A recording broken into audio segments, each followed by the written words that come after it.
Fergus O'Bera, and I'm head of the European Parliament Liaison Office here in Ireland. And you're all very welcome to Europe House. I see some familiar faces, but there's maybe first time coming to Europe House. This is the presence of the European Union institutions here in Dublin and in Ireland. We have a beautiful visitor centre on the ground floor. If you haven't seen it, before, I do encourage you to book in. Well, you can just walk in, but if you want to have a group, we can give you a visit, learn a bit more about the Parliament and how it works and so on. Then we have this conference centre that is the European Parliament and the Commission. We're both here, and we also work very closely with the member states. We often do activities with the member states here. But we're here this evening for the first of our series of spring talks. And this evening, again, like as last year, well curated by Katrina Crowe. So we're delighted to partner with Katrina again, who's put together an excellent panel that we're all keen to listen to and to hear and to discuss with on a very important topic. It's a topic which was front and centre, how Europe can protect children online. This week in Strasbourg, the European Parliament was meeting in Strasbourg this week, and it coincided with International Women's Day, which was on Sunday, and so we always in the Parliament have an event and a special speaker, a special session of Parliament to mark that. And on this occasion, President Roberto Metsola, who's our president, had invited Jackie Fox from Ireland, whom some of you might know, but you certainly know of her work in bringing about Coco's Law here in Ireland. And if you would like, I would encourage you, you find it online afterwards. She delivered a speech to the 750 members of the European Parliament from the 27 member states, talking about her experience of trying to get something done in that area. And, her daughter Nicole sadly, took her own life in the end, but, was an adult by that stage, but the abuse started while she was still a child, still at school. And what was interesting was the mother's, Jackie's sort of witness of that. She emphasised how there had been physical bullying, hair pulling, pushing, shoving, everything, but the online bullying was the thing that really killed her, literally. And so it's very kind of sobering to think of that. And of course, International Women's Day also emphasises the fact that it would seem, and I know people who are far more expert in that here, but as far as I understand, women are much more likely to be subjected, and girls, to that kind of online bullying and abuse. We do have a legislative framework in place in Europe. We have European values that we adhere to, and they're coming under pressure, and a rules-based order is coming under pressure, and Europe has to resist that and stand up for our values.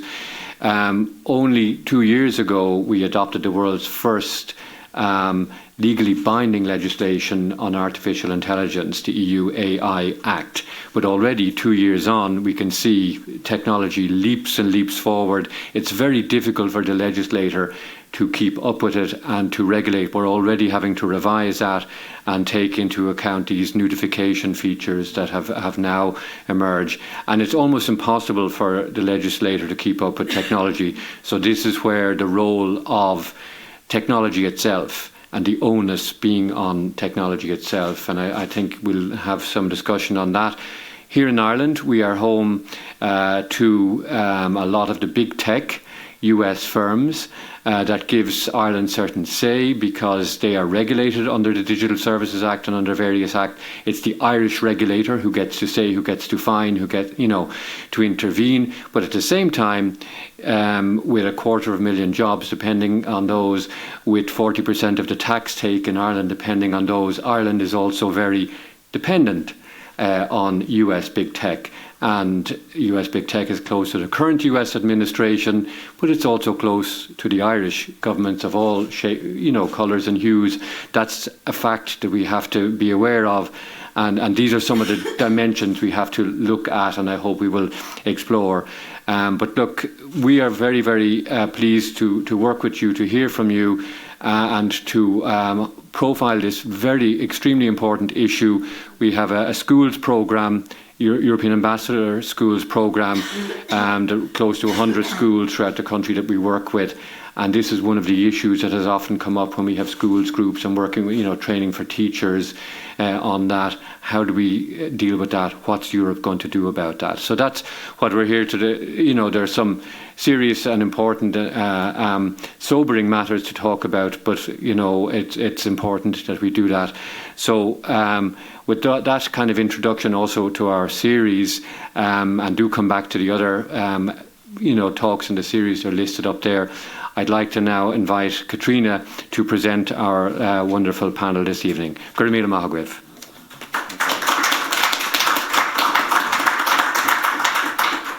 Thank you, Fergus, and you're all very welcome, you brave, unique individuals who are here. Thank you for coming. You are very, very welcome.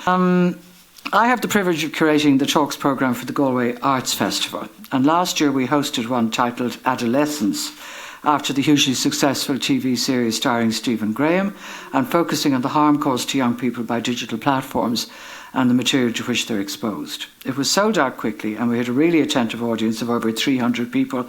Perhaps Galway is more attentive to matters of major importance than people in Dublin. I wouldn't like to think that, but we sold that out very quickly. Many of the audience were parents of adolescent children, and I have never seen more frightened people in my life. One of our speakers tonight, Eoghan Cleary, was on the panel, and he made a really deep impression with his stark outline of what is happening, but he also had hope in terms of proposed solutions, which is what makes him such a valuable participant in these debates. But it is a huge, huge issue, and it can make people feel absolutely helpless and unable to figure out what to do. The recent grok furore over AI capacity to generate undressed images of children and adults without consent has reminded us that tech platforms have been harming children for years. Private corporations have immense power over the mental health of children and young people. Can they be regulated and stopped? Can European legislation like the Digital Services Act, GDPR, the Artificial Intelligence Act, play a timely and effective part in doing this? That will be our discussion tonight, which will be moderated by Ellen Coyne. Ellen is a political correspondent at the Irish Times and has been working in national journalism in Ireland for over 10 years. She has won a number of awards for her stories and investigations, including on the National Maternity Hospital, The Never-Ending Saga, the government's abandoned Strategic Communications Unit. We'd forgotten about that, but it's good to be reminded that these things are possible. And a cheating scandal in Irish dancing, the most exciting of them all. Her work has also changed some laws and regulations, particularly in relation to violence against women. And this is the sign of an effective journalist, when the laws change because of what you write. Most recently, she's been reporting on online safety and Irish politics. Ellen and our speakers, Eoghan, who I've already mentioned, and Niamh Bryn, whom we welcome back to Dublin from Oslo, we'll discuss these issues for about 45 minutes, and then we will have time for questions from you. This will be followed by a reception to which you are all invited. Ellen, over to you. Thank you very much. Do I need to use the microphone for streaming, or are we need us to use these? No, perfect. Wonderful. It's a little bit intimidating because I've been elected to something that I really like. Thank you all so much for coming this evening to listen to what I know from the quality of the two speakers here will be a really interesting and informative talk. As Katrina said, I'm joined by Eoghan and Niamh, who both are really experts in this field. Eoghan is a secondary school teacher, and I'm sure many of you will be familiar with him because he's made a lot of contributions in the media and in politics to this debate. He's involved with SERP and the Dublin Rape Crisis Centre and has been doing a lot of research on what the effects the lack of online safety and online regulation is having on children. And Niamh, who we're very fortunate to have joining us from the University of Oslo, who's a researcher there in the School of Media and Communications, and has actually been involved in a lot of in-depth research on the effect of screen time on children. And some of that research was done specifically for the Norwegian government, but I suppose one of the interesting things about this, particularly in a European context, is that there's certain themes of universality to this. And I suppose to start, I wanted to actually ask you about that research, because this is an area that is in Ireland and across Europe heavily debated. There's a lot of heavy lobbying going on.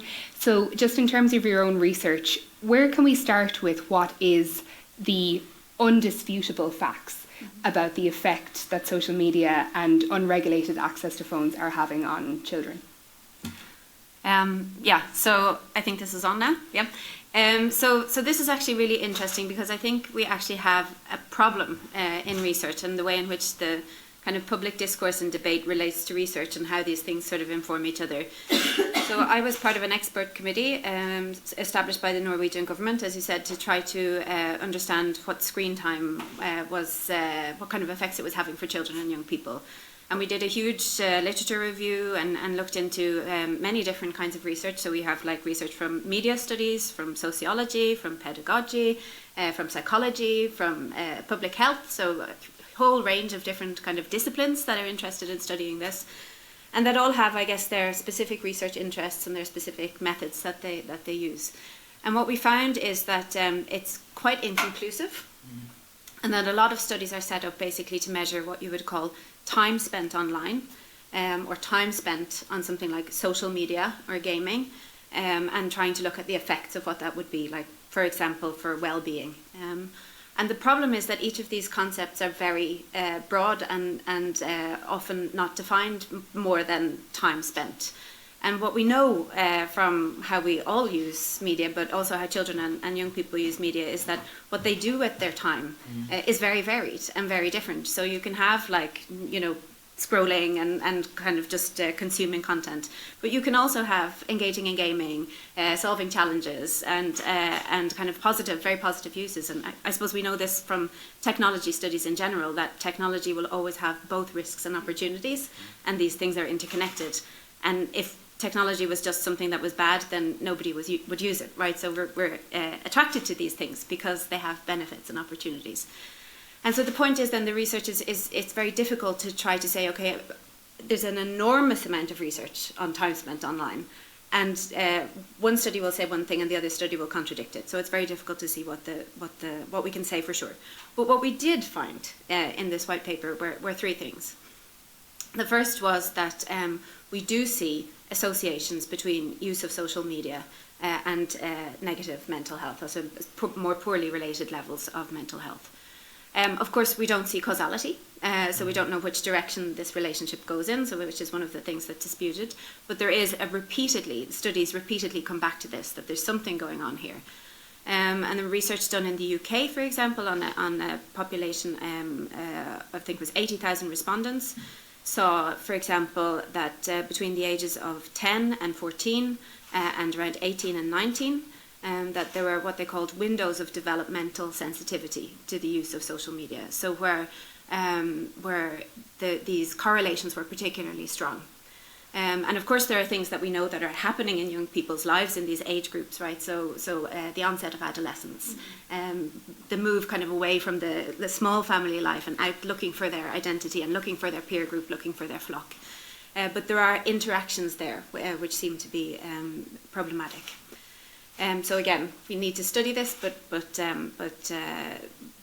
we need to be mindful of the fact that we already have a vast body of inconclusive research there. The second one was that we see a problematic association between the use of screens at nighttime and sleep. Mm-hmm. So that this is definitely, that we can be quite sure of that, where use of a mobile phone, for example, before a child falls asleep, will both make the amount of time it takes them to sleep longer, and also maybe cause that result in the sleep being less of a lower quality. So that we see. And the third thing is that there is that the research does seem to show that the use of technology in schools is to a certain extent causing problems with concentration, so that people who are using a lot of technology in schools are reporting higher levels of problems with concentration. So there were the three things that we saw, but I think the sleep effect was the strongest. Yeah. That's really interesting. And I suppose I know that obviously everyone in this room is conscious that this discussion is happening in the aftermath of the Grok controversy. And Owen, I think that you have an interesting perspective on this, because while Grok attracted massive amounts of attention for reasons that we all understand, I know that you have been involved in some research and work with Cyber Safe Kids and with SERP on other formats online that effectively use artificial intelligence to maybe generate AI girlfriends, to create these platforms where children are having very formative sexual experiences entirely online. Can you tell us a little bit about some of the reports that you've had back, or some of the anecdotal evidence of what is happening to children online with that sort of technology, particularly to young boys? Yeah, so I suppose Elon Musk mainstreamed this phenomenon through Grok, but these capabilities have actually been available to teenagers for about 6 years, and certainly from the interactions I've been having with young people, currently I'm working on documenting the impact of exposure to porn on young people in Ireland, and actually had 2 focus groups today with 15 and 16-year-olds this morning, and as part of that, we now ask about have they seen AI notification tools, or have they seen AI girlfriends, and they all immediately said yes, and I said where, and they just said everywhere. YouTube, TikTok, Snapchat, Instagram, and they're being advertised them on every social media platform that they go onto. And I suppose what's really important to understand is it's not just so first of all, they don't go looking for them, they're advertised to them. So they're scrolling on YouTube and an ad will come up for an AI girlfriend or boyfriend, but they'll click into so let's talk, the heterosexual boy clicks into an AI girlfriend out of curiosity. You can scroll through all of these non-existent women who look absolutely real, and you can choose any of them to interact with in a like a dating app, and they will send you up to 8 seconds of sexually explicit content, doing anything that you can imagine them doing, or anything that you might have seen somebody doing in pornified content that you've seen online. But if you don't know what to ask them for, they'll prompt you as to what kind of pornified interaction that you would like. As well as that, you can create your own. So you can ask, you can choose hair color, eye color, bust size, bum size, body type. You can choose the relationship that you have with them, including whether they are your student or their teacher, your stepsister or your stepmom, the personality they have, whether it's dominant or submissive, the voice they have, whether it's innocent or seductive or standard, and as well as that, then you are also encouraged to upload a photo of someone you know for reference. And because it's for reference, they're not breaking any current laws. But they are creating AI versions of someone who looks absolutely like that person, and you can interact with them in any kind of sexually explicit way that you want. So we have this situation now whereby, there's no requirement for age verification, no requirement for email sign up, no requirement to pay anything on a lot of these. The business model, I suppose, is that they engage you first, and then they start introducing payment after that. But initially, it's to get everybody in, and actually they offer credit. It's a credit system, so some aspects of the apps may be restricted, and you need a certain amount of credits, and you can either pay money or you can get extra credits. And how you get extra credits is referring the app to other friends. So it's this huge big referral system just to spread the usage of it across the teenage world. And so you have this situation where a boy or a girl of any age might have a crush on somebody who they sit beside in maths class. They might have the social wherewithal to be able to interact with them, but they can access their social media, get any picture of them, one picture of them on social media, and upload it to one of these AI notification or so-called girlfriend or boyfriend apps, and create an AI version of them that will do anything that they can imagine doing with them. And I suppose the really concerning thing about that is, apart from the obvious, is that young guys and young girls, but predominantly young guys, are being given this initial sexual interaction with somebody who doesn't exist, but in a way that absolutely conditions the neuroplasticity of your mind to get used to the type of content you're being fed, but also to get used to being in control of what your girlfriend or boyfriend does and being able to dictate everything that they do. And then what happens if that 14-year, I'm just choosing a 14-year-old boy because it's stereotypical, but if that 14-year-old boy, if all his dreams come true and he gets to go out with that crush that he has, and he thinks then that he's meant to do all of the things that was prompted to him by the AI version of her at home at night in their bedroom every night, as 83% of our 8 to 12-year-olds have unrestricted access to the online world in their bedrooms at night in Ireland. And sorry, I know I'm kind of swinging around on topic, but there's a huge question that as a country we need to ask ourselves: who else do we allow into 83% of our 8 to 12-year-olds' bedrooms at night? If I come round to any of you tonight and I go, hey, I'm going to knock on your door and go, I'm going to come up to talk to your primary school child in their bed, and I won't touch them, I'll just sit in the corner and I'll chat to them all night, and I might ask them for a couple of pictures, and I'll send a couple of pictures of me back, and then I'll leave in the morning. Like, I'd be lynched before the guards even got a chance to come and protect me from you. And yet 83% of us are allowing the entire online world into our 8 to 12-year-olds' children's bedrooms. So, sorry, I know that wasn't the question, but I just wanted to come back on these points. I am really struck by that, because I think that as parents, from the moment that you put a baby into a crib, or you're doing bedtime, you do have this idea that there's a sense of sanctity around a child's bedroom. And when Eoghan was talking there, I was thinking about, we had a report recently in the Irish Times where the guards told us that basically they've seen an increase in child-on-child sexual violence, particularly relating to online sexual violence. And their suspicion is that it is the unfettered access that children are getting. And Niamh, you mentioned some really striking findings about sleep interruption, which obviously leads you to suspect or to believe that a lot of this online activity is happening close to bedtime, when children are away from their parents, when there's nobody kind of looking over their shoulder and seeing what they're doing. Do we have research to show that, these patterns of kind of clutching your phone when you're going to bed as a child, that these children are presenting with patterns that we would have previously associated with addictive substances?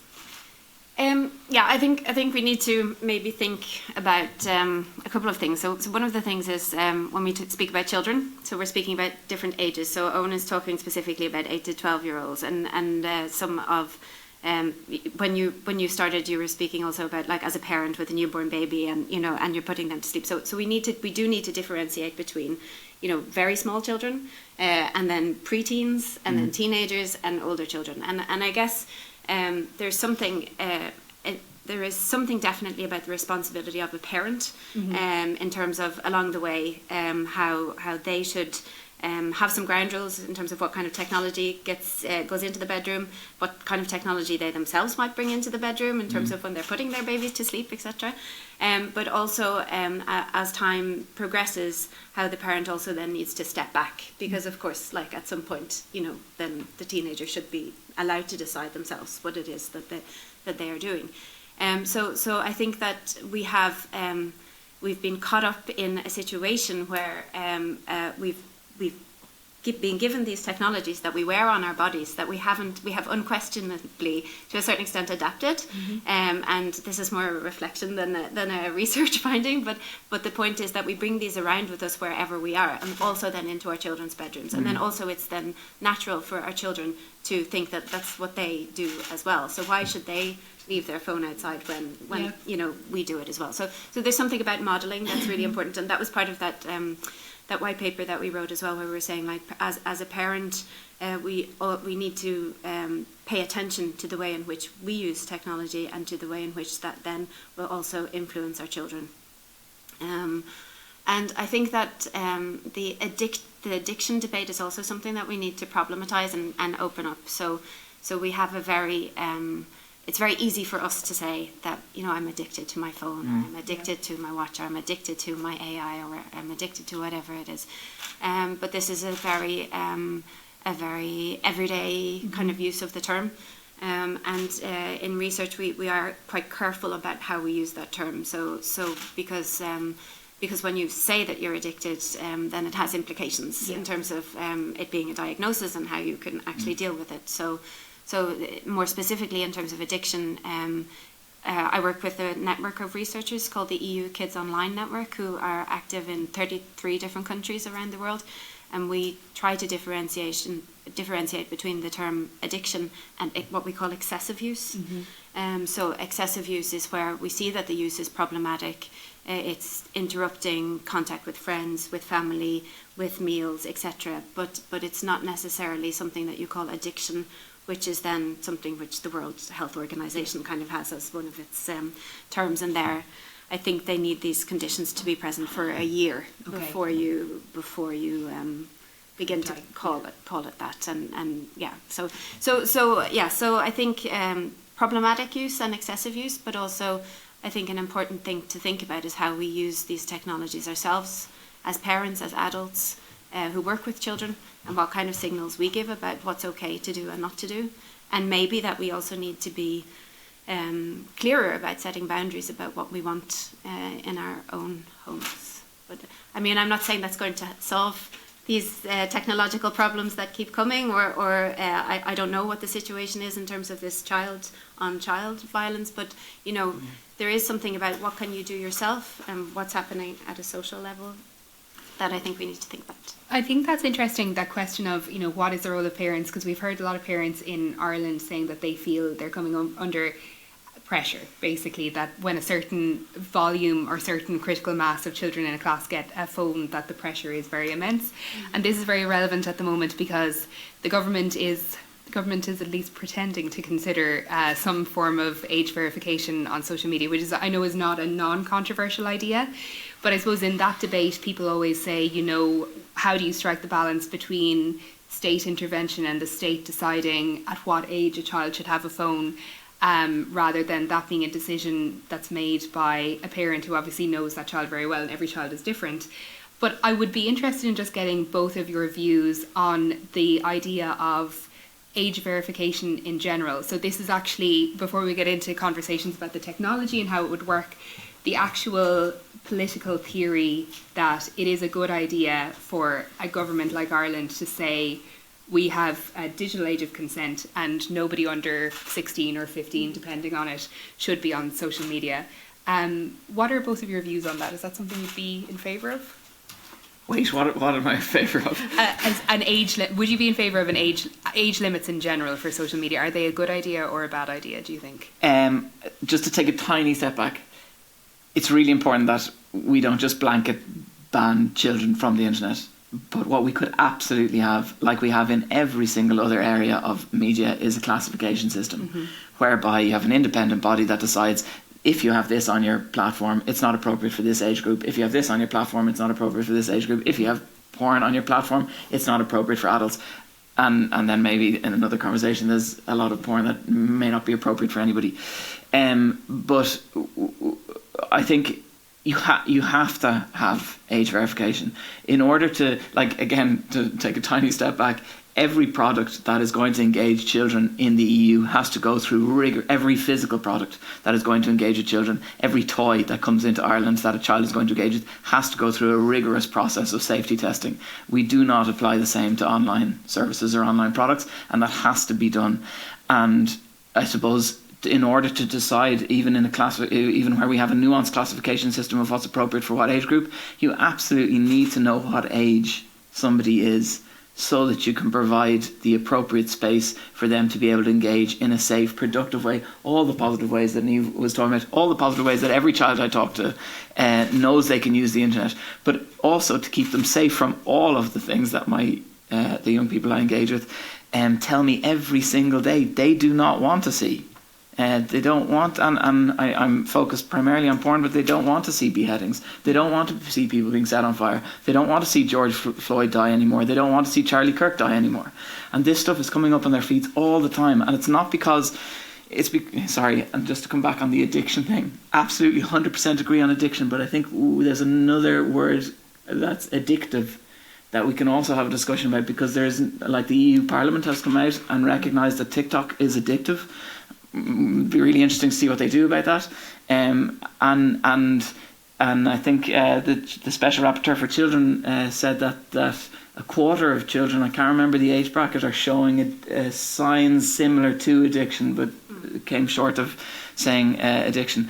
But why am I saying that? Oh, because the algorithm is based on engagement only. So it's not what the child likes or clicks on or follows or wants to see. It's just what they slow down on for 0.01 of a second. So that they mightn't want to see the eating disorder related content or the suicide ideation related content or the pornified related or the pornified content or the violence. But because they slow down for 0.1 of a second, that's what the algorithm floods their feed with. So we've got to know what age somebody is to be able to, at least as a country, if not as a European Union, decide what's appropriate for, and at a very low level, very home-based level, even as parents, to decide, well, this is what I'm going to decide is appropriate for my child, and because like we know, they're not a homogenous group. Children of different ages are able for different things, and maybe like even allowing parents to have that kind of control over what their children see. But I do think there is absolutely a place for government to create a safe online space for our young people, because it is legally, well, I know we're going to get into that, but it is legally possible and it is technically possible. Other countries have done it. We just need to do it. And before I ask Niamh, can I just clarify, you were talking about age classification? Yeah. So if you had, because I'm just imagining how a tech platform might push back on that. What if you had a platform that like TikTok that said, we have mechanisms in place to make sure that if you're over the age of 18, maybe you might see content, but our algorithms are so sophisticated that we'll know if somebody is under the age of 16 that they won't be shown that content? Or would you be talking about a situation where if there's any content that's deemed inappropriate for children on the social network at all, that it would, the entire social network as a product would have an age classification that's over 16 or over 15? Yeah, absolutely. Because so at the moment, and I know we're not getting into regulation yet, but at the moment the regulation we have is completely reactionary. So we have to put in place preventative regulation. So we currently live in a situation where a child has to prove to the platform that they've been exposed to harm. Then they have to prove to Commission Demand that they've been exposed to harm and the platform has done nothing about it. Then Commission Demand can open an investigation if the child has proof of both of those things. Like, it's a ridiculous situation. What we need is laws that create spaces. What we need is laws that require these platforms to prove that they are safe before they get access to our children. I mean, it's when you say it out loud, it seems so bloody obvious, but like in that regard, if they can prove that they are safe for 13-year-olds, fantastic. But the second a child says, hang on, I'm 14 and I've seen something I shouldn't, then immediately we need a mechanism to be able to say, TikTok, you failed. Come back to us when you can prove that you're safe with 13-year-olds again. Okay.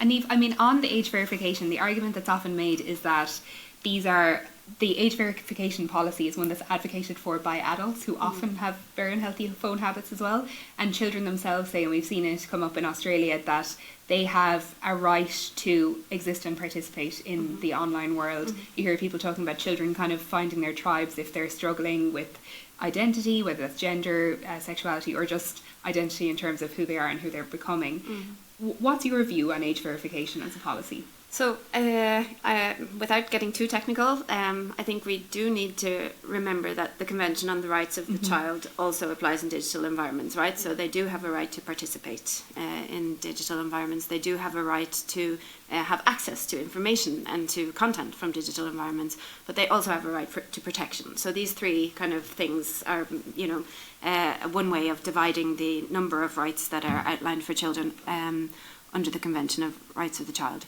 And they need to be balanced. Yeah. So you can't have, and again, it comes back to this: risk and opportunity are interlinked, right? So these things need to be balanced, and it's difficult to figure out how to balance it. It's extremely difficult for parents or children to figure out how to balance this. So I think that we do need to be careful to think that, I mean, in spite of me saying, a parent is a role model and they need to make conscious choices about technology, it should not be their responsibility to try to figure this out alone. They do need help, and I think that the responsibility absolutely has to be on the platforms to say, what is the content that you have, and how are you making sure that if you have children as users, how are you making sure that they're safe? because they are the ones who know. They are the ones who know how they design their algorithm. They are the ones who know how their business model works, what kind of interaction and engagement they want. And they're also then the ones that know how they can tune this to make it safer for children.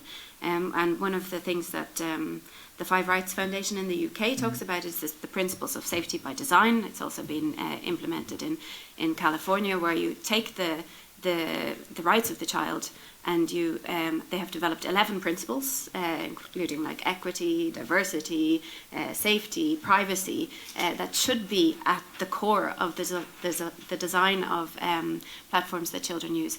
I think that's where we need to focus, rather than kind of expecting children and parents to be able to do this. And I think that the age verification debate sort of places the responsibility back to children and parents, because it's about saying, well, you need to make sure that your children are not using these services unless you have the platforms providing software that enables this, right? So it's so I think we need to just be careful to distinguish again between whose responsibility this should be. Yeah.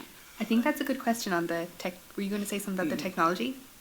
Yeah, go on. What were you going to say? Well, I suppose just because we've noticed that since we started reporting on the Irish government flirting with this idea of age verification, the model that they're using is the Department of Public Expenditure had built this app, the Digital Government ID, which was obviously under the EU anyway. It was planned before the government started talking about it in the context of online child safety.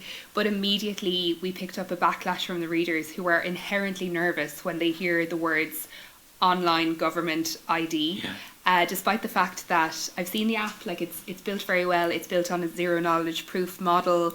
Some people would argue that the government already has your PPS, and would it be better to have it kept there rather than sharing it with a third party private company? But just because you've worked so much with teenagers on this, I mean, what's your view of the road that the Irish government is trying to go down on this, in terms of, they call it like digital sovereignty, in having an app that they built themselves rather than relying on a third party or relying on the social networks themselves, which I think would be even more unpopular than the government ID. Yeah, absolutely. So I think it's really important to say, I don't know what the road is the government going. I don't know if the government knows what road they're going down at the moment with this. I think it's absolutely clear it is not in our best interest for, well, first of all, if we're in denial about the government already having information on us, we are in absolute denial about the level of information that the tech world has on us and our children. Even though it's against the law, there are loopholes that they get. Anyway, we won't get into that, but they are able to gather data on all our children, which is again against our children's rights. But we do not want TikTok having our data. We don't want Snapchat having it. We absolutely don't want Pornhub to have our data, and we don't want the government to have it either. But you're right, the way the digital wallet is set up is great. Zero knowledge proof is absolutely brilliant. Just to be clear. Yeah. That's a system whereby you prove to an independent third party that you are an adult through national identification or some other form of identification. Legally, they are obliged to forget every piece of personal data on that, and then it just tells the internet whether you're adult or not. So it's a very robust way, and a way of protecting privacy rights, as well as creating a space or a mechanism whereby we can protect children online. But I really wanted to just build on what Niamh said about classifying children. I think there's a real danger in this whole discussion about digital age of consent and age verification and bans, etc. And and I work primarily at the moment with 15, 16 and up, and that's a huge developmental stage between the age of 16 and 18, when they are still children and they are being absolutely forgotten in this entire discussion. And and I think that's being lost, and we need to remember them in our protections, that for some reason we've arbitrarily chosen the age 13 or 16 to make it okay to do certain things online. But you were a child until you're 18, and we need to acknowledge that, and we need to protect those children also. I want to ask both of you about issues around regulation, because we know with the pushback on the AI Act, Europe has been accused of capitulating to lobbying by big tech, which says there needs to be deregulation by press from the US government as well.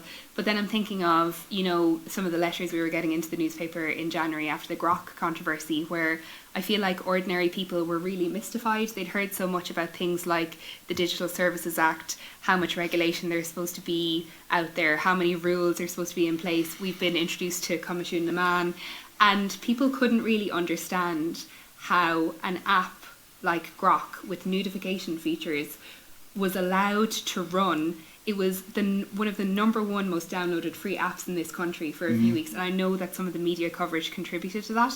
But people were asking us, and we were struggling to give them a clear answer, like, why was this allowed to go on for so long? So is it, despite what all the lobbying is saying, is there a lack of regulation, or is it that the regulations in place are not being enforced properly? I think that's a difficult question to answer, and I'm not a legal expert, so I won't try to answer it technically. But I would say that the problem seems to be the delay, right? So the problem seems to be when you have evidence of a case that there's something seriously going wrong here. There's something seriously offensive happening. Why does it take such a long time to shut it down? Yes. So and that's a question that I can't answer, but it's clearly a big problem, because the hope would be that, for example, with the Digital Services Act, that you have correct auditing measures in place, correct risk assessments in place, that you would that the companies would eventually, whether through threat of fine or otherwise, would eventually kind of make sure that these safety by design principles, for example, were implemented, or at least that they comply with the requirements of the Act. So it doesn't solve the problem of the speed of which these things happen, and why it takes such a long time to shut it down. I think in particular the allegations, and there are some ongoing investigations in this country about allegations that the technology was used to generate child sex abuse imagery. People were really struggling with that, because the Digital Services Act does include mechanisms on the sharing of illegal content, and obviously that's the grounds on which the European Commission launched its investigation into X. But what I was struggling with was the fact that, because we have Coco's law, we have laws against the sharing of intimate images, and that law was designed to include AI-generated images. I couldn't really understand how somebody sharing the image could be criminalised, but the app that creates the technology that allows someone to do that seemed to have no scope for being punished or held accountable at all. Yeah, because now, sorry, I'm in the exact same position, but I'll pretend to have expertise in legalities. I don't. But so actually, I think it was announced earlier today in the EU, that they are bringing in across the European Union a ban on notification capabilities, and that's how we need to address all of the issues. Like, technology evolves at such a rate that the regulation can't keep up with it. So we need to start regulating based on outcome and impact, not based on the mechanism, and as opposed to the person using it, or as opposed to what's done with it. When it comes to the Digital Safety Act, brilliant, like it's a fantastic step in the right direction, but there are aspects of it that are, I suppose, very soft regulation. Our politicians love saying that the age of self-regulation is over. That's not true. Under the Digital Safety Act, it is up to the companies themselves to do their own risk assessments, do their own audits, and then report back to the Commission. And that's hugely problematic. There's no way, we know at this stage, we cannot trust the companies from everything that we've learned from whistleblowers and released internal documents from any of these companies. They do not have our best interests at heart. They do not have the best interests of our children at heart. And actually, an awful lot of them have done very nefarious things in the sake of engagement, which has been proven to them beforehand will harm our children. I'm thinking particularly around girls, what was termed in Meta's internal documents as a valuable and vulnerable girl, which all you had to do was upload a selfie of, be teen, be female, upload a selfie of yourself and take it down within 3 seconds, and you'd be tagged as valuable and vulnerable, and your feed would be flooded with eating disorder related content because they knew that's what would keep you scrolling most. So having all of that evidence, we cannot rely on these companies to report to the Commission in the way that the DSA would like them to. And I suppose that's where, now, sorry, we're at a really dangerous point, as Fergus referred to earlier, politically, where as much as we'd love to open up the DSA and amend it, I think it's the pressure that's coming from the US and the pressure that's coming from the tech lobby at the moment. It would be really dangerous for us to do that. However, with the arrival of the Digital Fairness Act, if the Digital Fairness Act arrives, which we absolutely have to make sure that it does, there is an opportunity to fill the gaps that were left by the DSA to make sure that these mechanisms and these impacts are prohibited, so that it won't be. I'm sorry, I served on the Online Health Task Force for the last year. It's really important to say the Online Health Task Force published a report in September and presented it to the Minister for Health. The Minister for Health published that report the week before Christmas, which is not a great time to publish a report, but it has 10 very strong recommendations in it, including age verification, including a classification system, including including liability, legal liability for individuals. The greatest thing we could do to make the internet safe tomorrow is tonight make you criminally liable as the head of one of these companies or as an executive board member of one of these companies to be held responsible for the harms that you're facilitating to children online. The second you make them legally accountable, we'll have a very safe online space for children the next day. And that has been recommended to our current government, and the current government have committed to implementing the recommendations of the Online Health Task Force in the programme for government. So again, it's just about holding them to account in that regard. Did I go way off topic? What were we talking about? No, I was glad you brought up the Digital Fairness Act. So this will be really relevant to an Irish audience because Michael McGrath will be the European Commissioner who is responsible for bringing that forward.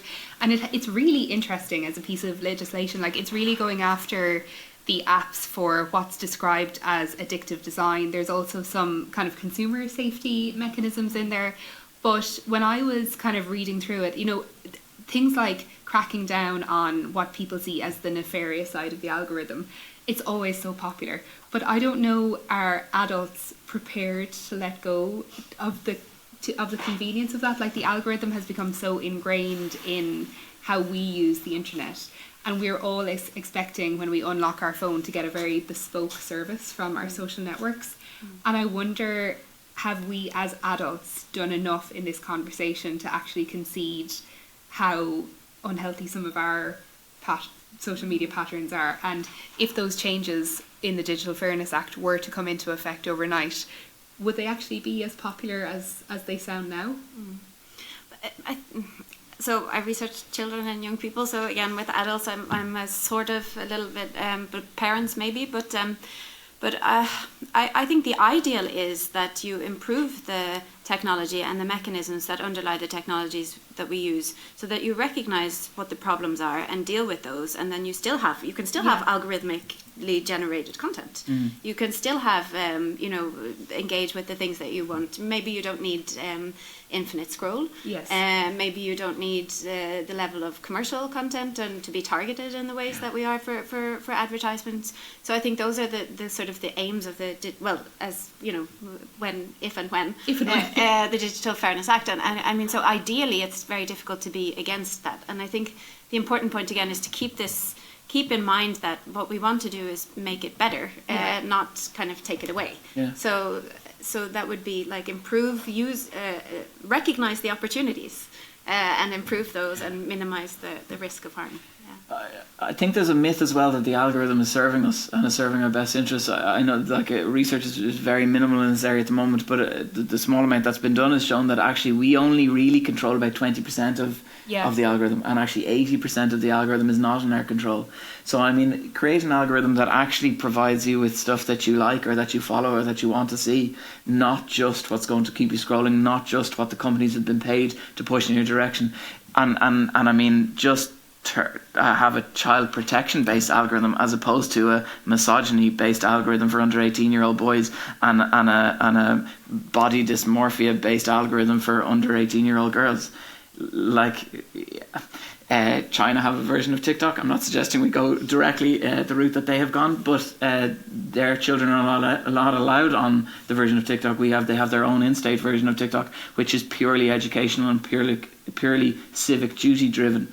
And if you can create an algorithm to do that, you can create a child protection algorithm, you can create a creativity based algorithm, you can create a welfare based algorithm, you can create a community responsibility based algorithm. That's what we need to be regulating for certain age groups.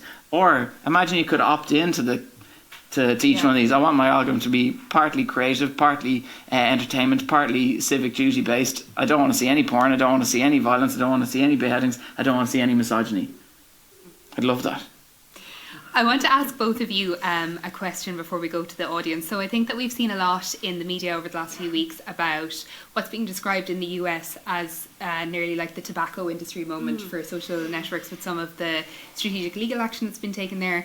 We had the social media ban in Australia. We have moves for age verification across the EU. It does really feel like this is a moment where there is a global recognition of the need to be more proactive on online child safety. I want to ask both of you how hopeful you are that that will translate into making the internet safer, or do you think that we're trying to do too much work retrospectively for it to be possible? So for me, I'm definitely optimistic. The tobacco kind of parallel or metaphor, if we want to call it that, is interesting, but also a bit problematic again, because what kind of harms are we trying to regulate and how? So that's important to keep in mind. That I think it's really interesting, the moment where we've kind of moved away from looking at these platforms as publishers and trying to go after them as publishers of content, and instead saying you're responsible for the technology that you're providing, and that technology has problems, and it's that so that's where we need to focus, and I think we need to keep that focus. Yeah.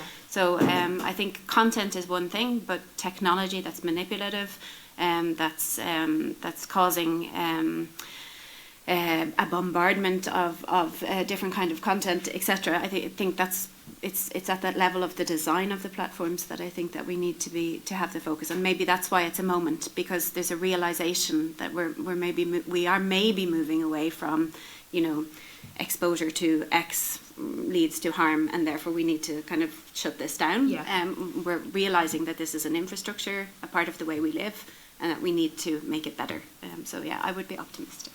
Do you feel as positive? I get to spend an awful lot of my time with 15-year-olds and 16-year-olds, so I am hugely hopeful. The second they get control of this situation, they're going to change it, and they're absolutely clear about that. There is no way they're going to allow happen to even their younger siblings what they have been put through. Saying that, I did spend 8 hours yesterday at a wonderful event hosted by Google and YouTube, and the level of Kool-Aid being drunk in there was alarming, to say the least. So I suppose there's hope and there's despair at what's possible. I think, and actually bridging hope and despair, I think the level of harm being done to children currently, is particularly through the explosion of AI and the exacerbation of the harm created by AI, it is requiring a response much faster than has been required in the kind of slow build-up up till now. There's been a very slow build-up of harm and a slow build-up of research, but now every parent can see, every child can tell you, we don't actually need to wait for some research on some things, because it's there in every child's hand what's happening, and that is demanding a response. But unfortunately, it has come at immeasurable harm and trauma that I witness every day. I do the focus groups with kids. I knew I was coming here tonight, and I asked the students I was working with today what they'd like me to say. And well, actually, they wanted me to say lots of things, but one student just said, please tell them we are against our will, we were talking about porn and the impact of porn. Against our will, we are being groomed, and our grooming is being facilitated by our government. If we're male, to become the perpetrators of sexual violence. If we're female, to submit to sexual violence and to be groomed, to be conditioned to accept sexual violence as the norm. And I was struck just by that particular sentence, because I hadn't thought of it in that way before, that they're being groomed and that their grooming is being facilitated currently by the government. I thought it was really strong. Absolutely chilling. And as well, it is hope and despair, because they're so articulate, they're so conscious of the harm being done to them, but it's really horrible to get the sense of that helplessness coming from some of the children that you're talking to, some of the teenagers. Yeah, and it's funny that you said that today for the first time. The word helpless was used so regularly, again and again and again, by so many of them. They feel so stuck. And I suppose this is part of an educational program that I'm running that facilitates them to become aware of this and become critical of it. So they're in a process of realising the impact that it's having on them, and then realising that nobody's protected them from it. And that it all exists online. I just wanted to, sorry, I know this is grim, but I just wanted to go back to something you said about the peer-on-peer piece of research that the organisation I work for did last summer, on just a random day last summer. Looked at the top 100 videos on Pornhub in Ireland, the top most popular 100 videos on Pornhub in Ireland. And I show this at parents' presentations that I give, and I'm always really clear to say, like, this is what 1 in 10 9-year-olds are stumbling across. This is what 1 in 10 9-year-olds will go onto YouTube and they'll see a comment that says, if you like this football tutorial, click on this to see more, and they'll click on it and they go to Pornhub. But when they go to Pornhub, and I could bring you through the whole list of 100, but I won't, but the number one thing, just coincidentally on that day, the number one thing most viewed on Pornhub on the day that we researched it was a step-sibling related piece of pornographic content, and it had been viewed 8.2 million times globally. So not only does that 9-year-old stumble across that and think, oh, this is sex, this is normal. And sorry, they don't see the title, they see the moving image of what's going on. They also see that not only have 8.2 million people viewed it globally, but actually it's the most popular form of sex in the country they live in. And we wonder why we have an increase of child-on-child sex abuse going on. And we have teenagers in the courts being found guilty of raping their siblings. It is so grim, and I know that we could stay talking about this for hours and hours, but I'm conscious that some of you might have some questions for the two excellent panellists as well, so I think we have a few minutes if you guys do want to ask some questions.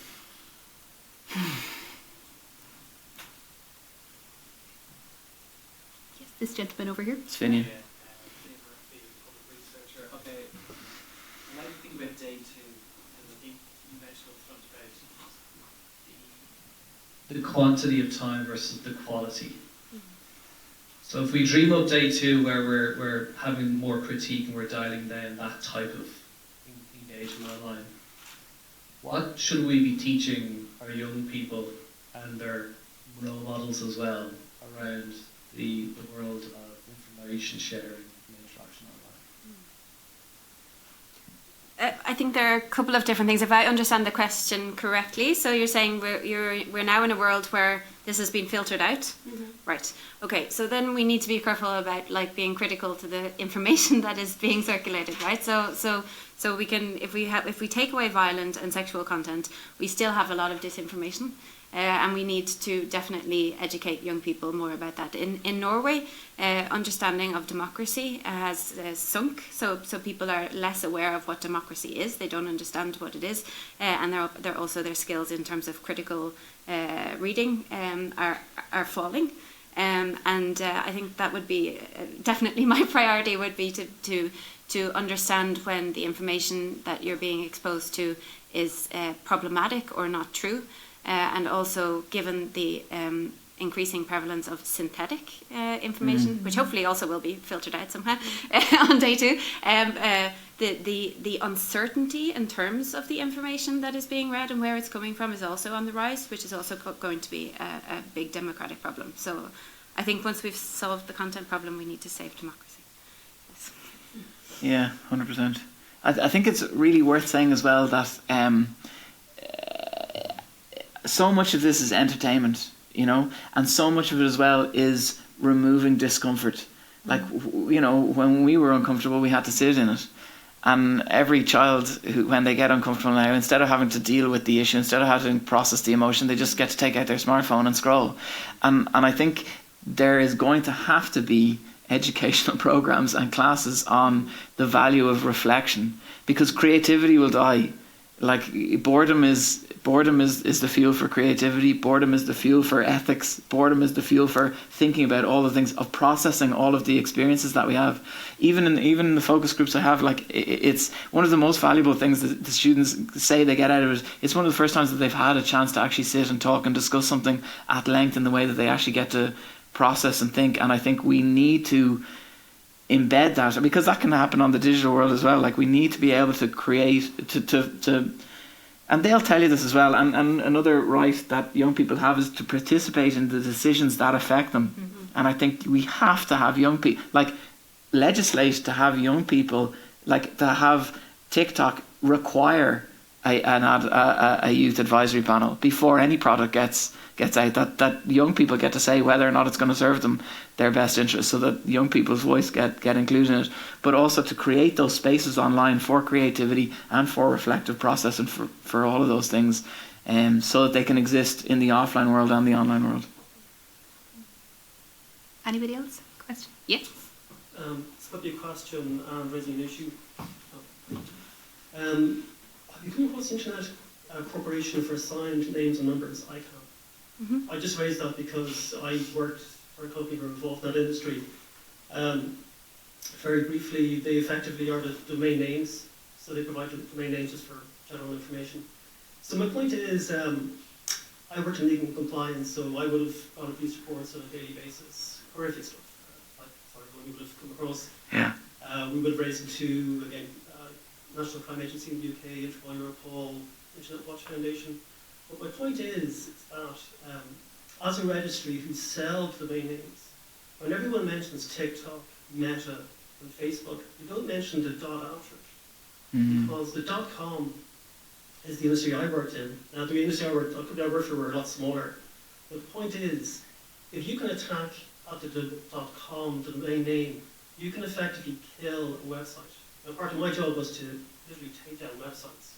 There are urban myths of people taking down, again, Facebook.com or whatever by accident, because it's someone in legal and compliance doing that job. So I would say for people maybe in academia, if someone can actually pursue the Internet Corporation for Assigned Names and Numbers, ICANN as they're known, they are the ones, they're the infrastructure which permit, again, child abuse, and they permit TikTok, Facebook, X to do what they want. It's something that, like, obviously, I worked in the industry, I don't work there anymore, but there is an opportunity there for somebody, like whether it's globally at the EU level, at some level, to literally force ICANN. They maintain a registry of all domain names, which includes TikTok, Facebook, etc., which would give someone the opportunity to at least ask the question.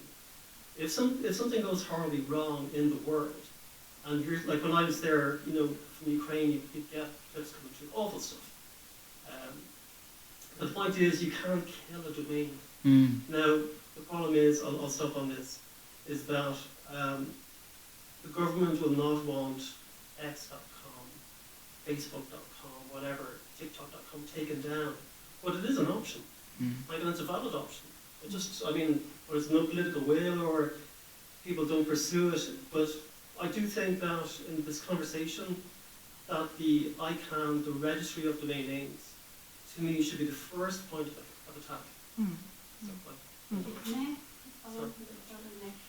Thank you, that was so fantastic, and I'm glad it's been streamed so that it can go out and be used for educational purposes and so on. So two things occurred to me just when you're speaking about addiction and WHO and what the criteria for that is, and then to your point about numbing out.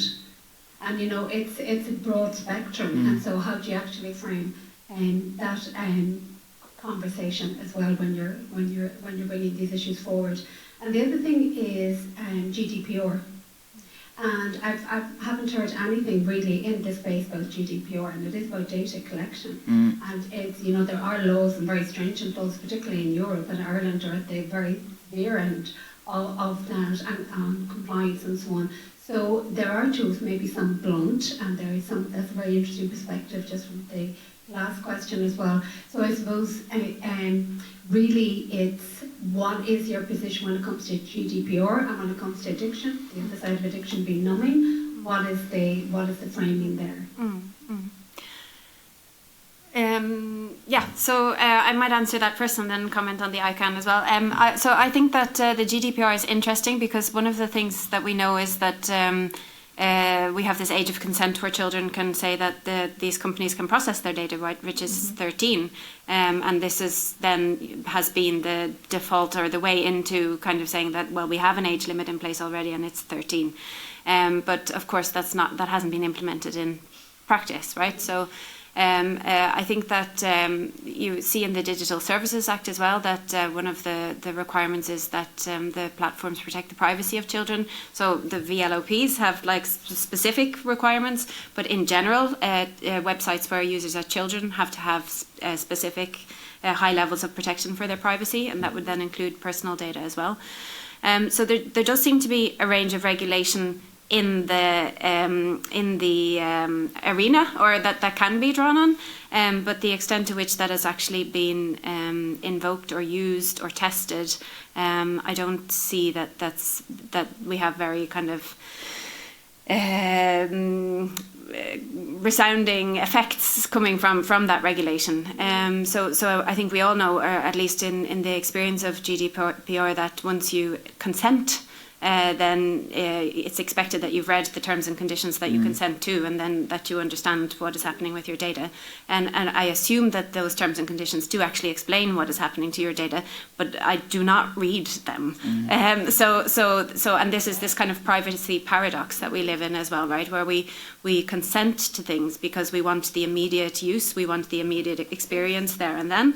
And even though we do care deeply about our privacy, and we do know that, well, most of us know that there are problems in terms of the way in which our data is used, we don't think about those long-term consequences in the moment of choice, where we make the choice. And this is also interesting. We've done some research in terms of how parents share data about their children as well, because we see that parents, in terms of sharing, so you're talking about like sharing photos or sharing videos or sharing just information about children and putting this information online. These are parents who also have high levels of digital skills, who also are concerned about their privacy, but they do it anyway. And the point is the social opportunities, maybe the support, the feeling of being in a community where you can ask for advice or share things about your child's birthday or something means more in the moment than this long-term kind of concern. And then we're creating these profiles of our children, and we're uploading their data online. An interesting thing that came in that study, where we asked parents who engaged in sharing, we found that more than half of them did not ask for their children's consent when they shared the information about them online. So again, that's another thing to, in terms of digital skills and competence, that we need as parents and as people who work with children to be aware of, that if we are sharing other people's data, like this photo being shared for the Create My Girlfriend, right? So you're being asked to share a photo. You need to ask for consent. And when you ask for consent, you need to be specific about the context in which it's going to be used. So if you're using somebody else's image, it should be ingrained that, I just want to use your image because I want to create an AI girlfriend or boyfriend, So, I mean, that should not, it's not ethically, it should not be possible, but it is, because, again, we're acting in ways that are not fully considered or thought through, because the opportunities available are very enticing. And as for the ICANN thing, I think it's really interesting to think about how that could be used as for example, in the Grok case, would that have been a solution to say, okay, well, we then, you have this domain name, you have access to infrastructure, but you're acting in a way that's very problematic. We need to at least temporarily shut you down until you solve this. So it's something that's interesting to consider. Yeah. Just one thing, sorry, thanks for your answer. I'm not sure, VeriSign, if people are familiar with VeriSign. So VeriSign are the registry for X, Meta, and TikTok. Okay. So VeriSign, I think, are down in the docks in Tree Arena. So if you think about it, the entire power to take down those domains is ability on the road. Yeah. But VeriSign, and I don't know what lobbying power they have, I'm assuming it's quite significant. But like for someone looking at this issue, to me, VeriSign attacked the .com domain. I just look at maybe a final bunch of my own experience. GDPR is very good piece of legislation. To me, Section 6F is what tech companies rely on. So it's the necessary for legitimate purposes. Yeah. So when I worked in that area, if you look for your get out of jail, you know, when I say I work in that area, anything to do with like the top level domains, if you're trying to, justify a domain name being kept up on the internet, doing something. Again, Section 6F of the GDPR, so I don't know what Or justifying engaging children's data. It's been used in that regard as well. Because Well, I was going to say, sorry, it'd be, again, your catch-all. Yeah. So if you have an issue with a domain name and you want to justify it from, say, a legal perspective, you're going to say Section 6F. Now, I don't know for Grok and that if they use that, but just for yourselves, I mean, I don't know if it comes up as part of your research or part of your daily work. No. Well, no, it does. I mean, I'm aware of the section. I'm aware that it's being used. Like, it basically, it just makes the protections for children under the age of 13 or under the age of 16 redundant, because once you can prove that you're doing it for legitimate purposes, and one of the legitimate purposes is to make profit, It's which is open-ended. So the point is, if the EU could again tighten up even just Section 6, that alone will take away the excuse to leave domains up. It allows them to actually, again, put stuff on the internet. Just on how brilliant the piece of legislation that GDPR is, it comes down to enforcement again, and this is another issue with when we're talking about child protection and the reactionary response to legislation. We are so proud in this country of the GDPR cases we've taken. We've fined Instagram 300 million. We fined TikTok 400 million. We fined Meta 1.2 billion. Collectively over the last 10 years, we have fined all of these companies collectively €4 billion. But to date, because they're fighting every single one of those fines in the courts for a decade, 0.06% is all that's been paid to the Irish state, and those cases are costing Comisiún na Man almost €3 million to fight. So, like, it's a disaster. That and sorry, that's around GDPR, but let's just say that's the same comes into play with the DSA, and we have a child who's been really badly harmed at the age of 12, manages to complain to the platform, manages to be ignored by the platform, prove it to Comisiún na Man, and manages to get Comisiún na Man to take a case. After, of course, the child has to recognise first that harm has been done and document it. Then Comisiún na Man gets to take a case, and that child is 22 before there's an appeal brought by whoever the case is against, and how much harm has happened to all of the other children in the meantime. We have got to have preventative legislation that makes it criminal to have the mechanisms in place so that we are actually serious about what child protection means, not just what reacting to child harm means. The current legislation requires children to be harmed to be activated, and that's a massive problem. Thank you so much for being so well prepared, all of you, and particularly Ellen, who I have never seen in action in this way before. You prepared so well, and thank you for that. Thank you all for being here. We should maybe all just march down to the Docklands now, since there's so many of us, and stand outside that building and insist that the things are taken. Well, we never knew that before. No, I'm very glad this has been recorded for training and publicity purposes, because we'll be able to go back and find out. But that was incredibly useful. You will be besieged outside, sir, for further information about how our campaign can proceed. So please give a big round of applause to Niamh Ní Bhrín, Eoghan Coyne and Eoghan Cleary.